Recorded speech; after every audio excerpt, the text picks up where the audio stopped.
let's talk about how much information is exactly too much information.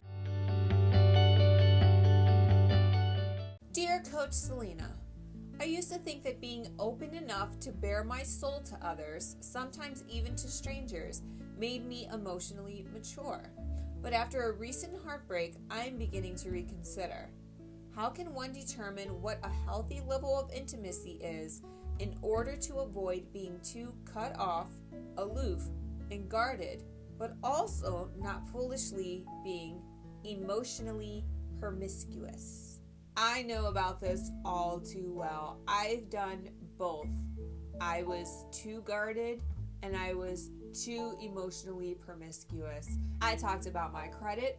I talked about my past. I talked about my childhood pains. I talked about my ex-boyfriends to my ex-boyfriend. On the contrary, I also stayed very guarded because I was at the point in my relationship life where I gave off too much and no one can be trusted. So how do you gauge what's enough and what's too much information when it comes to sharing who you are and making yourself vulnerable? Sharing your soul should come in layers, okay? It's like an onion, and onions have many different layers. You have to peel back the layers, and the reason why you want to peel your layers back as opposed to just cutting straight down the middle and exposing your core is because this is going to give you enough time to gauge where this other person is in terms of vulnerability and trust. And since we're going to dub this thing emotional promiscuity,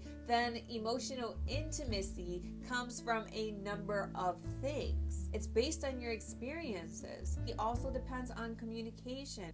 Really listen when you're communicating with your date, with your person that you want to expose yourself to emotionally, and really see where they're at, because you might find yourself ready to go to a certain place with them emotionally, but if they're not, then you're not practicing emotional maturity. You're practicing emotional selfishness because all you want to do is bare yourself to everyone, and in turn that creates an expectation that everyone has to care. However, if they're communicating back to you the same level of intimacy, the same level of emotion, if they're showing compassion, and if they're also sharing that compassion with their own experiences, then that's how you know you can go a little deeper. Always remember that it's not necessarily a bad thing if you want to expose your emotions and you want to take your partner to a deeper level with you by getting to know who you are and what you think and how you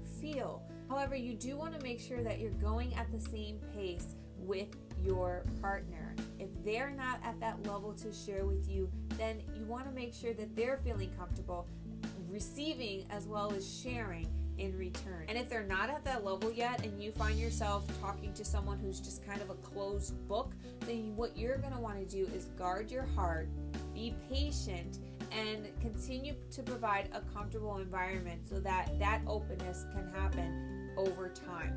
If it never happens, then you have to ask yourself, are you sure that you really want to be intimate with someone who does not feel the same way? Probably consider twice about whether or not you should share anything with this individual moving on. Thank you so much for sending me your relationship question. If you have any more questions, I encourage you to go ahead to my website, www.wellsadliving.com, and contact me and send me your anonymous question. I will answer it in my next video.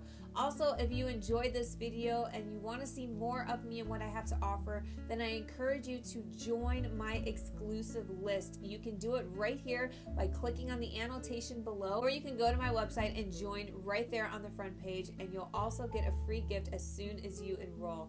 Thank you so much for tuning in to Relationship Friday. I cannot wait to see you guys again next week, and I hope you have a wonderful weekend. Take care.